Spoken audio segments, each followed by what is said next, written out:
ছবির ব্যাপারে কোনো শিথিলতা নাই, কোনো ছাড় নাই, কোনো আপোষ নাই।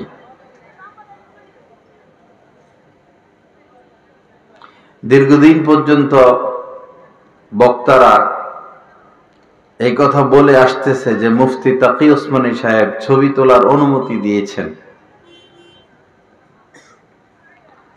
যেই ছবি তোলে ভিডিও করে তাকে সামনে রাখত। এখন এই হলো যে মুফতি তাকি ওসমানী সাহেবের খাস ছাত্র, তার খাস ৮-১০ জনের মধ্যে যিনি একজন মুফতি আব্দুল মালিক সাহেব রাহমাতুল্লাহি আলাইহি, যিনি জাতীয় মসজিদের সম্মানিত খতিব। আল্লাহ পাক হযরতের হায়াতে বরকত দান করেন। আমিন।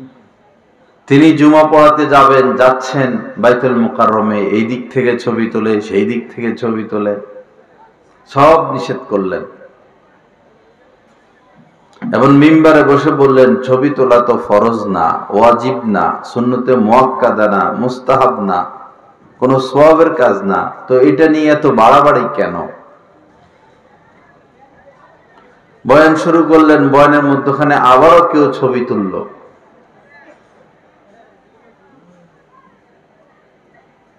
পরে তিনি রাগান্বিত হলেন এবং বেশ কিছু কথা বললেন। তার মধ্যে এটাও বললেন যে মুফতি তাকি ওসমানী সাহেব মসজিদে কাবায়, মসজিদে নববী, যে কোনো মসজিদ এবং যে কোনো দ্বীনি মজলিস, ওয়াজ মাহফিলে ছবি তুলতে নিষেধ করেছেন এবং এটা আল কাউসার মাসিক পত্রিকায় ছেপেও এসেছে।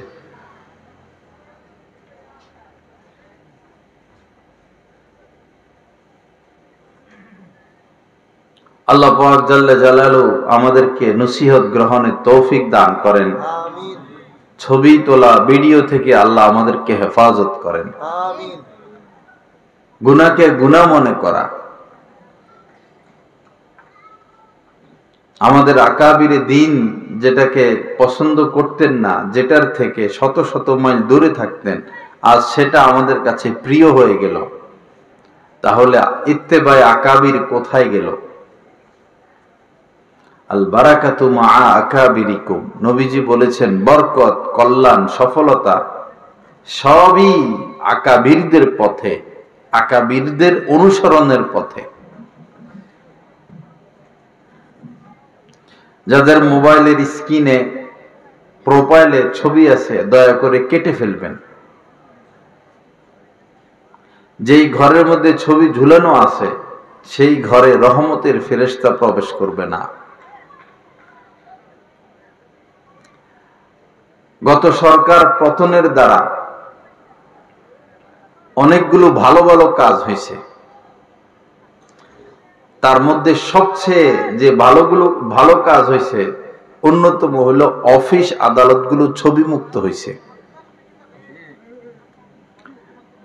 যতদিন শেখ হাসিনা ক্ষমতায় ছিলেন, প্রত্যেক সরকারি অফিসগুলোতে, স্কুলগুলোতে, কলেজ, ভার্সিটি, কওমি মাদ্রাসা ছাড়া সব অফিস আদালতে উনার ছবি, উনার পিতার ছবি ঝুলানো ছিল। যার কারণে শয়তানও সুযোগ পাইছে, মানুষ যার যেমন ইচ্ছা চুরি করারও সুযোগ পাইছে, দুর্নীতি করারও সুযোগ পাইছে, ডাকাতিরও সুযোগ পাইছে। কারণ রহমতের ফেরেশতা তো এখানে আসে না। অফিসে রহমতের ফেরেশতা আসে না, তো চুরি করতে সুবিধা হয়েছে। অনেকে মহব্বত করে নিজের মৃত মা, মৃত বাবার ছবি ঝুলিয়ে রাখে ঘরে। অনেকে নিজের প্রিয় ফ্যাশনের ছবি ঝুলিয়ে রাখে, প্রিয় খেলোয়াড়, প্রিয় গায়ক, প্রিয় নায়কের ছবি ঝুলিয়ে রাখে। অনেকে তো এই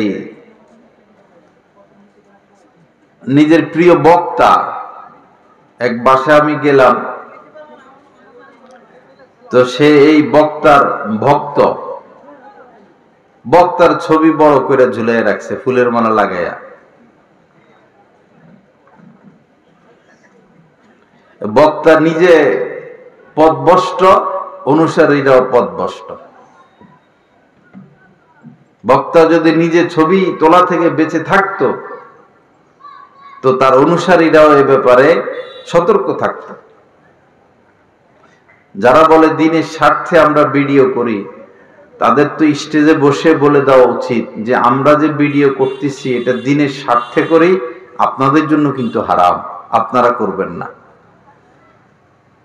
তারা তো এটা বলে না, বরং মানুষ দলিল পায়, মাহফিলে আসে দিন শিখতে, এসে দেখে এখানে ভিডিও হচ্ছে, ছবি তুলতেছে। তো মাহফিল থেকে তো দিন নেয়, তো এখন এখান থেকে নিল কি ছবি তোলা, ভিডিও করা, ঘরে যাইয়া যার যত ইচ্ছা ছবি তুলতেছে। মাহফিলেই তো দেখলাম বড় বড় হুজুরেরা ছবি তুলতেছে। ছেলেও ছবি তোলে ফেসবুকে ছাড়ে, মেয়েও ছবি তোলে ফেসবুকে ছাড়ে, টিকটকে, ফেসবুকে হাজার হাজার ছবি। কেন? হুজুরেরা ছবি তোলে, তো এটা নাজায়েজ হইলে কি তারা করত?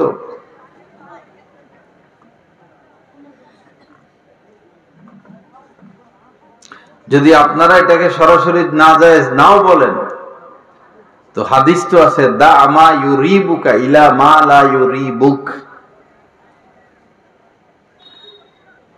এই হাদিস তো সামনে আছে, অন্তত এই হাদিসের দিকে হলেও তো আমাদের এটা বর্জন করা উচিত। আর সরাসরি তো হাদিস আছেই, লানা রাসূলুল্লাহিল মুসাউযিরিন, যারা ছবি তোলে নবীজি তাদের প্রতি লানত করেছেন।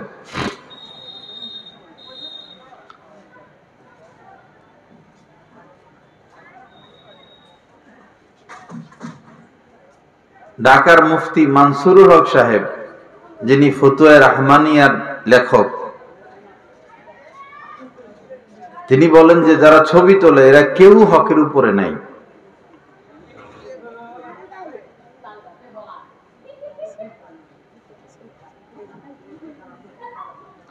বাংলাদেশের বেফাকুল মাদারেসের সভাপতি মাওলানা মাহমুদুল হাসান সাহেব, যাত্রাবাড়ি মাদ্রাসার মুহতামিম শাইখুল হাদিস, উনি তো সরাসরি বলেন এই ছবি ভিডিও এগুলো হারাম।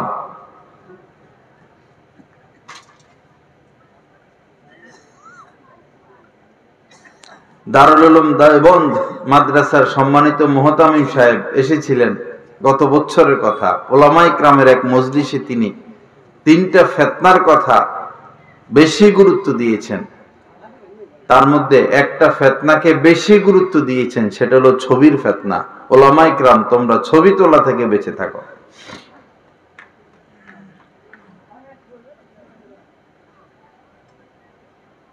আল্লাহ পাক আমাদেরকে সহি বুঝ দান করেন, আমিন। আল্লাহ আমাদেরকে ইসলাহ নসিব করেন। আমিন। ইসলাহি মজলিস, সেখানেই যদি ক্যামেরা, তো আর কিসের ইসলাহি মজলিস হইল?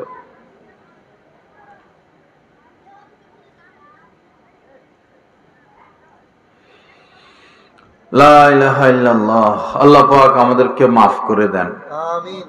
আল্লাহ পাক আমাদেরকে গুনাহ মুক্ত জিন্দেগি দান করেন, আমিন। আল্লাহ পাক আমাদেরকে তাকওয়ার জিন্দেগি দান করেন, আমিন। যাই হোক ভাইরা, ইসলাহি বয়ান, আমাদের তো অবস্থা কম্বলের মতো।